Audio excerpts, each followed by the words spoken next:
നമസ്കാരം. അന്തിച്ചർച്ച ആരംഭിക്കുകയാണ്. സംസ്ഥാനത്ത് കഴിഞ്ഞ 3 ദിവസങ്ങളായി അസാധാരണമായ സാഹചര്യത്തിലാണ് രാഷ്ട്രീയ നീക്കങ്ങൾ. കോഴിക്കോടാണ് ഇതിൻ്റെ കേന്ദ്രം. ഗവർണർ ആരിഫ് മുഹമ്മദ് ഖാൻ്റെ കാലിക്കറ്റ് സർവകലാശാലയിലെ സന്ദർശനവും SFIയുടെ പ്രതിഷേധവും സൃഷ്ടിക്കുന്നത് അസാധാരണങ്ങളിൽ അസാധാരണമായ നീക്കങ്ങളാണ്. ഇന്നത്തെ കാഴ്ചകൾ നമ്മൾ അല്പസമയം മുമ്പ് കണ്ടു. ഈ കാഴ്ചകളുടെ അവസാനം എന്തായിരിക്കുമെന്ന സസ്പെൻസാണ് ഇപ്പോഴും അവശേഷിക്കുന്നത്. പക്ഷേ ഉയരുന്ന ചില ചോദ്യങ്ങളുണ്ട്. ഗവർണർ കൃത്യമായ രാഷ്ട്രീയം കളിക്കുകയാണ്. ഗവർണർ നടത്തുന്ന പ്രസ്താവനകൾ അതിര് കവിയുന്നുണ്ടോ? SFIയുടെ നീക്കങ്ങളിൽ ആത്മാർത്ഥതയുണ്ടോ? ആര് ഈ പ്രശ്നങ്ങളിൽ ഇടപെടും? ഇതെങ്ങനെ അവസാനിക്കും? അങ്ങനെ നിരവധി ചോദ്യങ്ങളാണ്. ഞങ്ങളിപ്പോൾ നിൽക്കുന്നത് രാജ്ഭവന് മുന്നിലുണ്ട്. അതായത് ഗവർണറുടെ അദ്ദേഹത്തിൻ്റെ ആസ്ഥാനമായ രാജ്ഭവന് മുന്നിലാണ് ഞങ്ങൾ നിൽക്കുന്നത്. അല്പസമയത്തിനുള്ളിൽ അദ്ദേഹം കോഴിക്കോടെ ആ സെമിനാറും പ്രതിഷേധ കാഴ്ചകളും ഒക്കെ വിട്ട് ഇവിടെ തിരുവനന്തപുരത്തേക്ക് എത്തുകയാണ്. അല്പസമയത്തിനുള്ളിൽ അദ്ദേഹം ഇവിടേക്ക് എത്തിച്ചേരും. ഇവിടെ വലിയ പ്രതിഷേധ വേദി ഒരുങ്ങുന്നുണ്ട്. വലിയ പോലീസ് സന്നാഹങ്ങൾ ഇവിടെ ഒരുങ്ങുന്നുണ്ട്. അന്തിച്ചർച്ച ഇന്ന് ഈ വിവാദങ്ങളുടെ രാഷ്ട്രീയമാണ് പരിശോധിക്കുന്നത്. എനിക്കൊപ്പം BV അരുണുണ്ട്, ഡാൻ കുര്യനുണ്ട്, ഒപ്പം MS അനീഷ് കുമാറും ചേരുന്നു. അരുൺ, നമുക്ക് ഒരുപാട് ചോദ്യങ്ങൾ ഉയരുന്ന ഒരു സമരവും നീക്കങ്ങളുമാണ് നടക്കുന്നത്. അതിനപ്പുറം ഒരു വ്യക്തമായ ചോദ്യം, ഗവർണർ പരിധി ലംഘിച്ചോ? അരുൺ വ്യക്തിപരമായി എങ്ങനെ വിലയിരുത്തുന്നു? സഹിത ഒരാഴ്ച മുമ്പ് ഈ തിരുവനന്തപുരത്ത് തുടങ്ങിയ നാടകീയ നീക്കങ്ങളാണ്. അത്യസാധാരണമായ സമര രീതിയും ഗവർണർ ഇടപെടലുമാണ്. കൃത്യമായി 11-ാം തീയതിയാണ് ഗവർണർ ഇവിടെ നിന്ന് കോഴിക്കോട്ടേക്ക് ഡൽഹിയിലേക്ക് പോകുന്നത്. ഇവിടുന്ന് പോകുന്ന വഴിയാണ് റൂട്ടുമായി ബന്ധപ്പെട്ട വിഷയങ്ങളും SFIയുടെ പ്രതിഷേധവും ഗവർണർ തെരുവിലിറങ്ങി SFIക്കാരെ വെല്ലുവിളിക്കുക നടപടിയൊക്കെ ഉണ്ടായത്.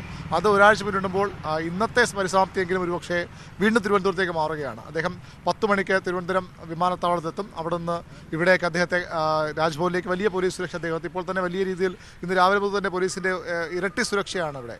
നഗരം മുഴുവൻ പോലീസ് വലയത്തിലാണ്. പോലീസ് വലയം ഉള്ളപ്പോഴും SFIക്കാർ പലയിടത്തും ഗവർണറെ കാത്ത് കരിങ്കുടിവാൻ നിൽക്കുന്നുണ്ട്. 30ഓളം സമര കേന്ദ്രങ്ങൾ ഉണ്ടാകുമെന്ന സൂചന ഇപ്പോൾ ലഭിക്കുന്നത്. DYFIക്കാർ സമരം ചെയ്ത് അല്പസമയം പോയിട്ടേ ഉള്ളൂ.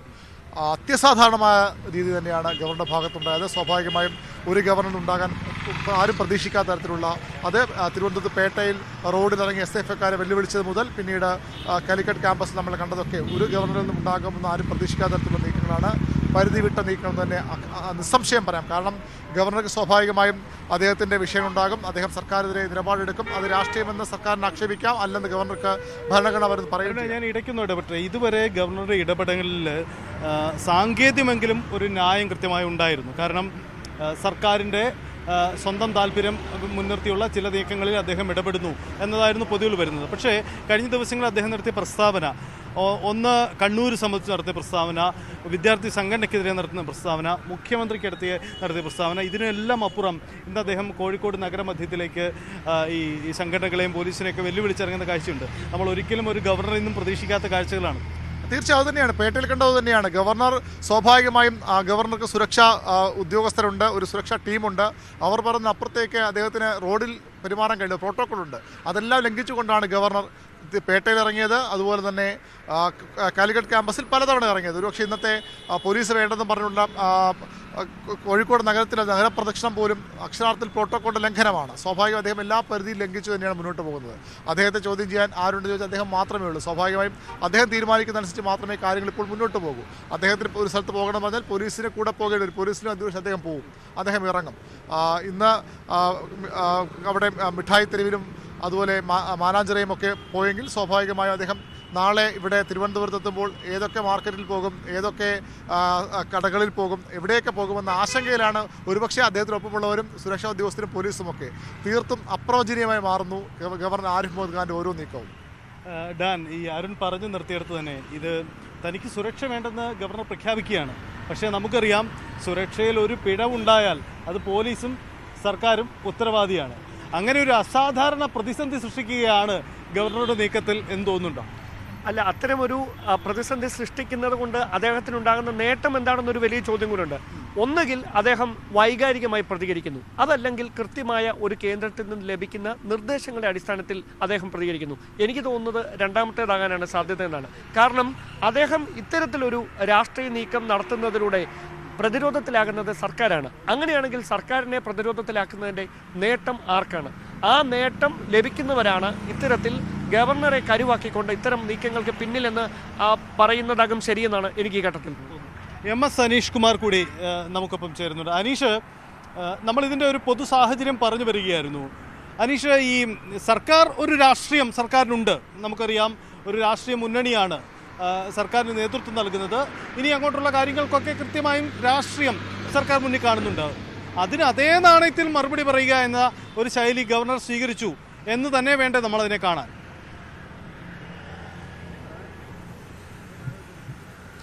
തീർച്ചയായും നമ്മൾ ചില സിനിമയിലൊക്കെ പറയുന്ന പോലെ ഒരു ദോശ ഉണ്ടാക്കിയ കഥ എന്നൊക്കെ പറയുന്ന പോലെ ഒരു കല്യാണം കൂടാൻ ഗവർണർ എത്തിയപ്പോൾ കണ്ട പുകിലാണ് കഴിഞ്ഞ 3 ദിവസങ്ങളായി നമ്മൾ കാലിക്കറ്റ് സർവകലാശാലയിലും ഈ 3 ജില്ലകളിലെ പോലീസ് സംവിധാനത്തെ ഒന്നാകെ കാലിക്കറ്റ് സർവകലാശാല ക്യാമ്പസിലേക്ക് അദ്ദേഹത്തിന്റെ സുരക്ഷയിലേക്കൊക്കെ കേന്ദ്രീകരിക്കാൻ ഇടയാക്കിയ സംഭവമെന്നാണ് നമുക്ക് നിസ്സംശയം പറയാൻ കഴിയുന്നത്. കാരണം അദ്ദേഹം ഈ വിവാഹ ചടങ്ങിൽ പങ്കെടുക്കുന്നതിനാണ് ആത്യന്തികമായി കോഴിക്കോട്ടേക്ക് എത്തിയത്. നേരത്തെ ഇന്ന് നടന്ന സെമിനാറിൽ പങ്കെടുക്കുന്നതിനായി അദ്ദേഹത്തിന്റെ സമയം നേരത്തെ തന്നെ സംഘാടകർ ചോദിച്ചിരുന്നത് എന്നാണ് നമുക്ക് ബന്ധപ്പെട്ടവരിൽ നിന്ന് മനസ്സിലാക്കാൻ കഴിഞ്ഞത്. എന്നാൽ ഗവർണർ ആ പരിപാടിയിൽ പങ്കെടുക്കുമോ എന്ന കാര്യത്തിൽ ഒരു അറിയിപ്പ് കൊടുത്തില്ല, കൃത്യമായ തീരുമാനവും പ്രഖ്യാപിച്ചിരുന്നില്ല. എന്നാൽ വളരെ പെട്ടെന്ന് ഗവർണറിൽ നിന്നും ഉള്ള ഒരു അറിയിപ്പാണ് നമുക്ക് അടുത്ത ദിവസം തന്നെ ഈ സെമിനാർ സർവകലാശാല ക്യാമ്പസിൽ തന്നെ നടത്തിയേക്കാം എന്നൊരു നിർദ്ദേശം നൽകുന്നു. അതായത് കല്യാണം കൂടാൻ വന്നാൽ അടുത്ത ദിവസം ഒരു സെമിനാർ നടത്തി ഇടയ്ക്കൊരു ദിവസം ക്യാമ്പസിലും തങ്ങി കാര്യങ്ങൾ ഈ SFI തന്നെ വെല്ലുവിളിച്ചപ്പോൾ SFI എന്നാൽ കാലുകുത്തുക മാത്രമല്ല 2 നാൾ കിടന്നുറങ്ങി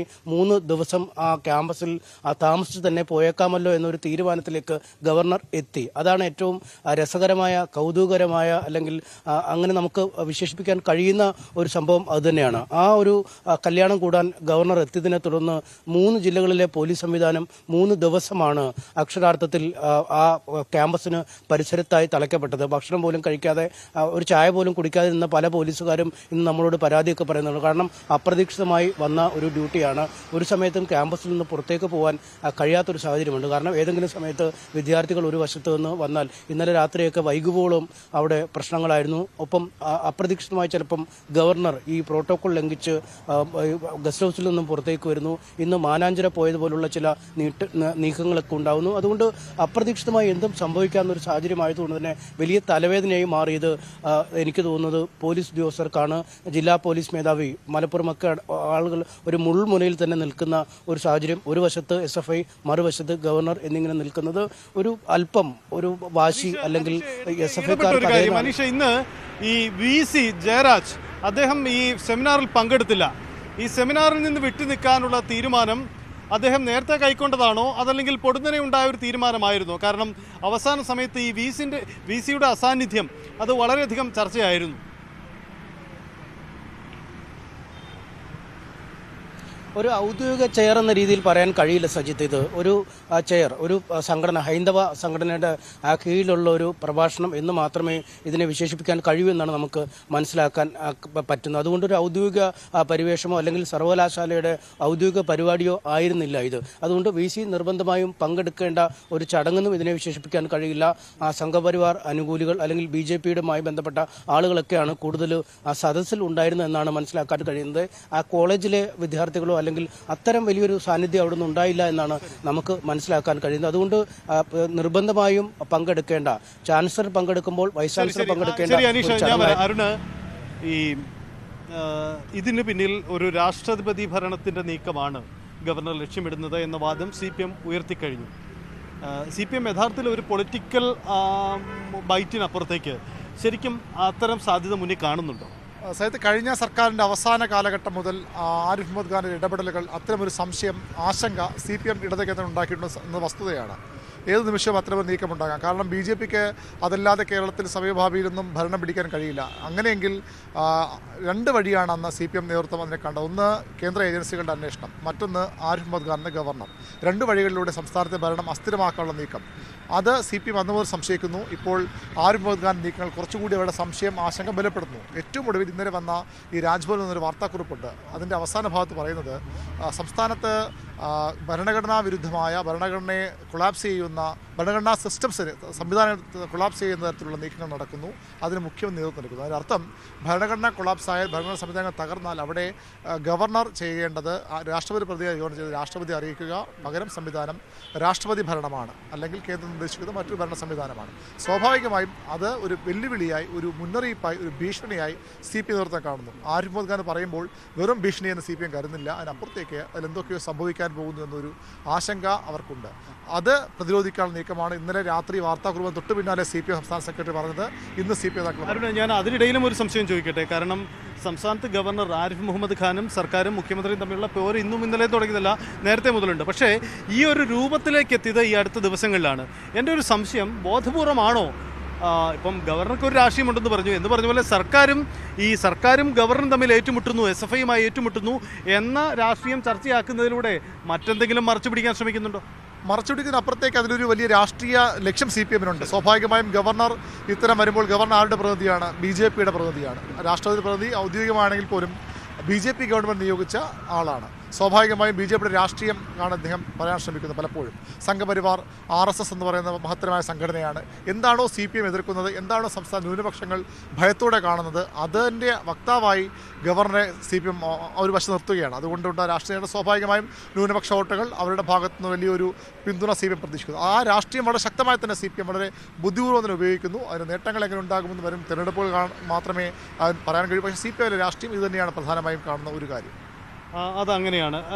ഡാൻ, നമുക്കറിയാം സംസ്ഥാനം നമ്മളൊരു തെരഞ്ഞെടുപ്പിൻ്റെ പടിവാതിക്കലാണ്. പ്രഖ്യാപനം മാത്രമേ, അടുത്ത മാസം പ്രഖ്യാപനം ഉണ്ടാകും ലോക്സഭാ തെരഞ്ഞെടുപ്പ് ദേശീയ വിഷയങ്ങളിൽ ശ്രദ്ധയൂന്നുന്ന പൊതു സാഹചര്യമാണ് ഉണ്ടാകുന്നത്. അവിടെയാണ് ഈ വിവാദങ്ങൾ ചർച്ചയാവുന്നത് എന്ന പശ്ചാത്തലമുണ്ട്. അവിടെ അരുൺ പറഞ്ഞതിൻ്റെ തുടർച്ചയായി ഞാൻ സംശയിക്കുന്ന ഒരു കാര്യം, ഈ വിഷയത്തിൽ കേന്ദ്രവുമായി ഗവർണറുമായി ഏറ്റുമുട്ടുന്നു എന്ന് പറയുമ്പോൾ കേന്ദ്രവുമായി ഏറ്റുമുട്ടുന്നത് സംസ്ഥാന സർക്കാരാണ്, സംസ്ഥാനത്തെ CPM ആണ്, SFI ആണ്, ഇവിടുത്തെ മുന്നണിയാണ്. അവർ തമ്മിൽ അങ്ങ് ഏറ്റുമുട്ടുന്ന ഇടത്ത് അത് ഒരു ആ ഏറ്റുമുട്ടലിൻ്റെ പിന്നിലുള്ള രാഷ്ട്രീയം ഉയർത്തിക്കാട്ടാൻ സ്വാഭാവികമായും ഇടത് മുന്നണി ശ്രമിക്കുന്നുണ്ടാവും. അവിടെ എൻ്റെ സംശയം, ഇവിടെ UDFൻ്റെ സ്പേസ് എവിടെയെന്നുള്ളതാണ്. തികച്ചും അപ്രസക്തമായി പോയിരിക്കുന്നു ഈ സാഹചര്യത്തിൽ എന്ന് പറയേണ്ടി വരും. കാരണം കഴിഞ്ഞ ഈ 3 ദിവസമായി, അല്ലെങ്കിൽ 11-ാം തീയതി മുതൽ ഗവർണറും സർക്കാരും തമ്മിൽ നേരിട്ട് ഏറ്റുമുട്ടലിലേക്ക് പോകുന്ന സാഹചര്യം, മുഖ്യമന്ത്രിക്കെതിരെ അതിരൂക്ഷമായ വിമർശനം ഗവർണർ തന്നെ നേരിട്ട് നടത്തുന്ന പശ്ചാത്തലം, ഇതൊക്കെ ഉണ്ടാകുന്നതിനിടയിൽ കൃത്യമായ ഒരു നിലപാടെടുത്തുകൊണ്ട്, അല്ലെങ്കിൽ ഏറ്റവും ഒടുവിൽ കാലിക്കറ്റ് സർവകലാശാലയിൽ ഉണ്ടായ പ്രശ്നത്തിൽ പോലും KSUവിൻ്റെ സംസ്ഥാന അധ്യക്ഷൻ ഗവർണറുടെ നിലപാടിനെ തള്ളിപ്പറഞ്ഞുകൊണ്ട് രംഗത്തെത്തി. പക്ഷേ അതിനപ്പുറത്തേക്ക് കൃത്യമായ ഒരു പ്രതിഷേധമുയർത്തി 10 പേരെ തെരുവിൽ നിർത്തുന്ന ഒരു സാഹചര്യത്തിലേക്ക് പോകാൻ പോലും KSUവിനോ UDFൻ്റെ ഒരു പോഷക സംഘടനകൾക്കോ കഴിഞ്ഞിട്ടില്ല എന്നത് കൃത്യമായി സമയത്ത് നിലപാടുകൾ എടുക്കുന്നതിൽ സംഭവിക്കുന്ന വീഴ്ചയുടെ ഉദാഹരണമായി തന്നെ മാറുകയാണ്. അതുകൊണ്ട് തന്നെ ഈ ഒരു പ്രതിസന്ധിയിൽ, അതായത് ഇത് BJPയും LDFും തമ്മിലുള്ള ഒരു നേർക്കുനേർ പോരാട്ടമായി സമീപകാലത്ത് വിലയിരുത്തുന്ന ഈ നിലപാടെടുക്കുന്നതിൻ്റെ വേഗത ഒരു വിഷയം, അതിനുമപ്പുറം എന്ത് നിലപാടെടുക്കുമെന്ന ഒരു വലിയ പ്രതിസന്ധി അവർക്ക് മുന്നിൽ ഉണ്ട്. ഞാനങ്ങനെ സംശയിക്കുന്നു. അല്ല, ആ നിലപാടിൽ തന്നെ ഇപ്പോൾ പ്രതിപക്ഷ നേതാവ് പറയുന്ന നിലപാടിനെ ഒരേപോലെ UDFിലെ മറ്റ് എല്ലാ ഘടകകക്ഷി നേതാക്കളും അംഗീകരിക്കുന്ന ഒരു സാഹചര്യമല്ല നിലവിലുള്ളത്. അതുതന്നെയാണ് ഇവിടെ ഇപ്പോൾ സമീപകാലത്തുണ്ടായ എല്ലാ പ്രശ്നങ്ങളിലും ലീഗ് എടുത്തിരുന്ന നിലപാട്, അത് UDFിൻ്റെ മൊത്തത്തിലുള്ള നിലപാടിൽ നിന്ന് വ്യത്യസ്തമായിട്ടുള്ള ഒന്നായിരുന്നു. ഈ പ്രതിസന്ധികൾക്കിടയിൽ നിന്ന് ഇത്തരമൊരു വിഷയമുണ്ടാകുമ്പോൾ അതിനോട് എങ്ങനെ പ്രതികരിക്കണമെന്ന കാര്യത്തിൽ കൃത്യമായി ഉചിതമായ ഒരു തീരുമാനം പൊടുന്നനെ എടുക്കാൻ UDF നേതൃത്വത്തിന് കഴിയാതെ പോകുന്നു എന്ന വലിയ വിമർശനം UDFിനുള്ളിൽ നിന്ന് തന്നെ ഉയരുന്നുമുണ്ട്. അരുണ്, എന്തായാലും നമ്മൾ ഈ രാജ്ഭവന് മുന്നിൽ SFIയുടെ പ്രതിഷേധം സജീവമാക്കുകയാണെന്ന് തോന്നുന്നു അല്ലേ? അതായത് ഈ അരുൺ, നമ്മൾ പൊതുവിഷയങ്ങളിലേക്ക് തന്നെ വരുമ്പോൾ നമുക്ക് ഈ അരുൺ ഡാൻ സംസാരിച്ച് നിർത്തിയെടുത്ത്, കാരണം ഈ കാലിക്കറ്റ് യൂണിവേഴ്സിറ്റിയിലാണ് പ്രതിഷേധം നടക്കുന്നത്. ഗവർണർക്കെതിരാണ് പ്രതിഷേധം. ഗവർണറുടെ അദ്ദേഹത്തിൻ്റെ ഹൈന്ദവ താല്പര്യം, അല്ലെങ്കിൽ അദ്ദേഹത്തിൻ്റെ സംഘപരിവാർ താല്പര്യം സർവകലാശാലയിൽ അടിച്ചേൽപ്പിക്കുന്നതിനെതിരെയാണ് ഈ സമരം. അങ്ങനെയുള്ള പ്രഖ്യാപനങ്ങളാണ് ഇവർ നടത്തുന്നത്. പക്ഷേ അത് നടക്കുന്ന ഇടം മലബാറാണ് എന്ന പ്രത്യേകതയുണ്ട്. നമുക്കറിയാം മലബാറിന് ചില പ്രത്യേകതയുണ്ട്, അവിടുത്തെ ജനവിഭാഗത്തിന് ചില പ്രത്യേകതയുണ്ട്. അത്തരം രാഷ്ട്രീയം ഇടതുമുന്നണി മുന്നിൽ കാണുന്നുണ്ടോ? തീർച്ചയായിട്ടും ആ ഒരു സ്ഥലം വളരെ പ്രധാനപ്പെട്ടതാണ്. ഗവർണർ അവിടെ പോയി ഇവർക്കൊരു അവസരം. അത് മാത്രമല്ല സാഹിത്യം, ശരിക്കും SFI എന്നതൊരു സമര സംഘടനയായിരുന്നു കഴിഞ്ഞ കാലങ്ങളിലൊക്കെ. ആ സംഘടന നിർജ്ജീവമായിരുന്നു കഴിഞ്ഞ കുറേ നാളുകളായി. അവർക്ക് ആ രീതിയിൽ ആ സംഘടന സജീവമാക്കാൻ കഴിയുന്നു. മറ്റൊന്ന് അവിടെ സഹിത ഏറ്റവും പ്രധാനപ്പെട്ട നമുക്കിപ്പോൾ ഈ ദൃശ്യങ്ങൾ നമ്മുടെ ക്യാമറയിലുണ്ട്. അത് സംഘി ഗവർണർ ഗോ ബാക്ക് എന്ന രാജ്ഭവനെ ഏതാനും മീറ്ററുകൾ, ഒരു 50 മീറ്റർ പോലും ദൂരമില്ല. അവിടെ SFI പ്രവർത്തകർ പ്ലക്കാർഡുകൾ വയ്ക്കുകയാണ്, ബാനറുകൾ വയ്ക്കുകയാണ്. അതെ, ശക്തമായി സംഘി ചാൻസലർ SFI പാളെ ഗോ ബാക്ക്, അതാണ് SFIയുടെ ബാനർ. ഇവിടെ രാജ്ഭവന് തൊട്ട് മുന്നിലാണ്. അതായത് ഇവിടെ മാത്രം ഒതുങ്ങുന്നതായിരിക്കത്തില്ല ഈ ഒരു ബാനർ.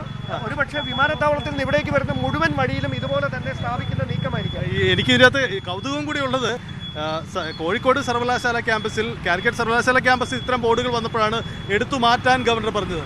ഈ റോഡിൽ വെച്ച ബോർഡുകൾ, രാജ്ഭവന് മുന്നിലുള്ള ബോർഡുകൾ ഗവർണർ അദ്ദേഹം പോകുമ്പോൾ ഒരു പക്ഷേ കണ്ടേക്കാം. ഇത് എന്ത് നിലപാടെടുക്കുന്നതും പ്രസക്തം. അതായത് ഗവർണർ കാണാൻ വേണ്ടി തന്നെയാണ് SFI പ്രവർത്തകർ ഈ ബോർഡ് വയ്ക്കുന്നത് വ്യക്തമാണ്. കുറച്ച് DYFI വെച്ചതും ഇതിന് തൊട്ടടുത്താണ്. ഇത് നമുക്ക് ഏകദേശം ദൃശ്യം സന്തോഷം. ഇതിൻ്റെ ഒരു അകലം പോലും ഒരു 50 മീറ്റർ പോലും ഇല്ലാന്ന് പോലും, രാജ്ഭവന്റെ പ്രധാന ഗേറ്റിൽ നിന്ന് 50 മീറ്റർ പോലും അകലമില്ലാത്തടത്താണ് SFI ഇത്തരം ഒരു പ്ലക്കാർഡുകൾ, ഒരു ബോർഡുകൾ, അതായത് സംഘി ചാൻസലർ ഗോ ബാക്ക് എന്ന് പറഞ്ഞുകൊണ്ട് SFI പാളയം ഏരിയ കമ്മിറ്റിയുടെ നേതൃത്വത്തിൽ ബോർഡുകൾ സ്ഥാപിക്കുന്നത്. വലിയ പോലീസ് മറ്റ് ബോർഡുകൾ എന്തൊക്കെയാണെന്ന് നമുക്ക് നോക്കാം. ബോർഡുകൾ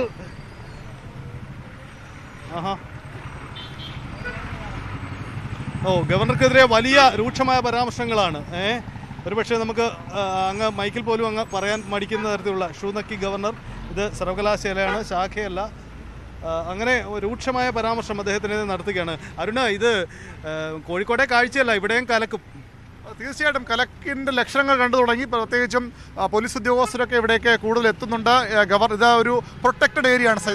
രാജ്ഭവൻ്റെ ഏതാണ്ട് 100 മീറ്ററോളം അതീവ സുരക്ഷാ മേഖലയാണ്. ഇവിടെ നമുക്ക് അരുൺ ബാലുവിൻ്റെ ക്യാമറ അങ്ങോട്ട് പോയത്, അതായത് ഒരു ട്രാഫിക്കിൻ്റെ, അതായത് ക്യാമറ ഒരു ബോർഡ് വെച്ചിട്ടുണ്ട് അവിടെ ഈ സ്ഥലങ്ങൾ. പോലീസ് ഇവിടെ വന്നു കഴിഞ്ഞു, അവിടെ ഇടപെടാൻ തന്നെ ശ്രമിക്കുന്നുണ്ട്. ഇത് നിങ്ങൾ നഗരത്തിൻ്റെ എല്ലായിടത്തും സ്ഥാപിക്കുന്നുണ്ടോ? എങ്ങനെയാണ് നിങ്ങളുടെ എവിടെയൊക്കെയാണ്? എല്ലായിടത്തും ഉണ്ടോ? എവിടെയാ? സിറ്റി എല്ലായിടത്തും ഉണ്ടോ? ഇത് ബോർഡ് നമ്മൾ GH മുതൽ ഇങ്ങോട്ട് മുഴുവൻ ഭാഗത്തേക്കും കെട്ടാൻ വേണ്ടി നിലവിൽ തീരുമാനിച്ചിട്ടുണ്ട്. ബാക്കി ബാനറുകളൊക്കെ കൃത്യമായി കോഴിക്കോട് കാലിക്കറ്റ് സർവകലാശാലയിൽ സ്ഥാപിച്ച ബോർഡുകളൊക്കെ എടുത്ത് മാറ്റിച്ചിരുന്നു. മാറ്റിയാൽ നമ്മൾ വീണ്ടും കെട്ടും. അങ്ങനെ അതാ സംസ്ഥാന സെക്രട്ടറി കൃത്യമായി സൂചിപ്പിച്ചിട്ടുണ്ട്. 2 മാറ്റിയാൽ 100 കെട്ടും, 100 മാറ്റി 1000 കെട്ടും. നമ്മൾ അതും വേറെ തർക്കമൊന്നുമില്ല. അതാണ് കാഴ്ച. എന്തായാലും കോഴിക്കോട് കാഴ്ചയേക്കാൾ വലിയ കാഴ്ചകൾ ഇവിടെ ഉണ്ടാകും ഇന്നും വരും ദിവസങ്ങളിലും എന്ന് ഉറപ്പാണ്. ഇവിടെ വളരെ പ്രധാനപ്പെട്ട ഒരു കാര്യം, അദ്ദേഹം കാലിക്കറ്റിൽ നടത്തിയ വളരെ നാടകീയമായ ഒരു പ്രതികരണമുണ്ട്. അതായത് അദ്ദേഹം അവിടെ സർവകലാശാല ക്യാമ്പസിലേക്ക് കടന്നു വരുന്ന സമയത്ത് വലിയ തരത്തിലുള്ള പ്രതിഷേധം അലയടിക്കുകയായിരുന്നു. അവിടെ ഗവർണർ പറഞ്ഞത് ഇരുട്ടിന്റെ മറവിൽ ആരോ ഇരിപ്പുണ്ട്, താനതൊന്നും കണ്ടില്ലെന്നാണ്. ഒരുപക്ഷെ ഇവിടെ ഇറങ്ങി നമ്മളോട് പ്രതികരിക്കുന്ന ഒരു സാഹചര്യം ഉണ്ടായാൽ അവിടെയും ഗവർണർ സ്വീകരിക്കുന്ന നിലപാട് അത് തന്നെയായിരിക്കാം. പക്ഷേ വിട്ടുകൊടുക്കാൻ ഒട്ടും തയ്യാറല്ല. അത് തന്നെയാണ് അവരുടെ വാക്കുകളിൽ വ്യക്തമാകുന്നത്. അരുണ, ഒരു കാര്യം കൂടി വേഗത്തിൽ, ഈ ഗവർണറുടെ ഷെഡ്യൂൾ എങ്ങനെയാണ്? ഇന്ന് അദ്ദേഹം വന്ന് വിശ്രമിക്കുന്നു, നാളെ മുതൽ അദ്ദേഹത്തിന്റെ ഷെഡ്യൂൾ എങ്ങനെയാണ്? നാളെ അദ്ദേഹം ഒരു സ്വകാര്യ ആവശ്യത്തിന്, അതായത് ഒരു ആരോഗ്യ പ്രശ്നത്തിന് അദ്ദേഹം തിരുവനന്തപുരം മെഡിക്കൽ കോളേജ് ആശുപത്രിയിൽ പോകുന്നുണ്ട്. അത് കഴിഞ്ഞ് 22 വരെ അദ്ദേഹത്തിന് ഔദ്യോഗിക പരിപാടികളൊന്നും ചാർട്ട് ചെയ്യപ്പെട്ടിട്ടില്ല. ഇതുവരെ ഔദ്യോഗിക പരിപാടി ചാർട്ട് ചെയ്യപ്പെട്ടില്ല. അതുകൊണ്ട് തന്നെ നമ്മുടെ ആരിഫ് മുഹമ്മദ് ഖാൻ ഗവർണർ ആയതുകൊണ്ട് തന്നെ സ്വാഭാവികമായി അനൗദ്യോഗിക പരിപാടി ഉണ്ടാകാം എന്ന് രാജ്ഭവനും അങ്ങനെ കരുതുന്നു. ഏതായാലും 22 അദ്ദേഹത്തിന് ഔദ്യോഗിക പരിപാടികളൊന്നുമില്ല. യെസ്, അതാണ് സാഹചര്യം. എന്തായാലും ഞങ്ങൾ അന്തിച്ചർച്ച ഈ രാജ്ഭവൻ മുന്നിലേക്ക് മാറ്റിയത് തന്നെ ഇവിടുത്തെ ഒരു സംഘർഷ സാധ്യത മുന്നിൽ കണ്ടാണ്. തിരുവനന്തപുരം നഗരം നാളെ മുതൽ നമ്മൾ കോഴിക്കോട് കണ്ട കാഴ്ചയ്ക്ക് സമാനമായ രീതിയിലേക്കുള്ള നീക്കങ്ങളുണ്ടാവും. ഇന്ന് അദ്ദേഹം എയർപോർട്ടിൽ നിന്ന് ഇങ്ങോട്ട് വരുന്ന വഴിയിൽ തന്നെ പ്രതിഷേധം ഉണ്ടാവാനുള്ള സാധ്യതയുണ്ട്. എന്തായാലും ഗവർണറും സർക്കാരും തമ്മിലുള്ള പോരൊരു അസാധാരണ സാഹചര്യങ്ങളിലേക്ക് നീങ്ങുന്നു. ഈ ഏറ്റുമുട്ടലും തർക്കങ്ങളിലും ആരിടപെടും, ഇതെവിടെ അവസാനിക്കുമെന്ന ചോദ്യമാണ്. ഒരുപക്ഷെ വരാനിരിക്കുന്ന ലോക്സഭാ തെരഞ്ഞെടുപ്പ് വരെയെങ്കിലും ഇത് നീണ്ടു നിൽക്കും. അതിനു പിന്നിലും ഒരു രാഷ്ട്രീയമുണ്ടാകും. അതുതന്നെയാണ് ഇതിൻ്റെ സാഹചര്യം. അന്തിച്ചർച്ച ഇന്നിവിടെ പൂർണ്ണമാവുന്നു. നന്ദി, നമസ്കാരം.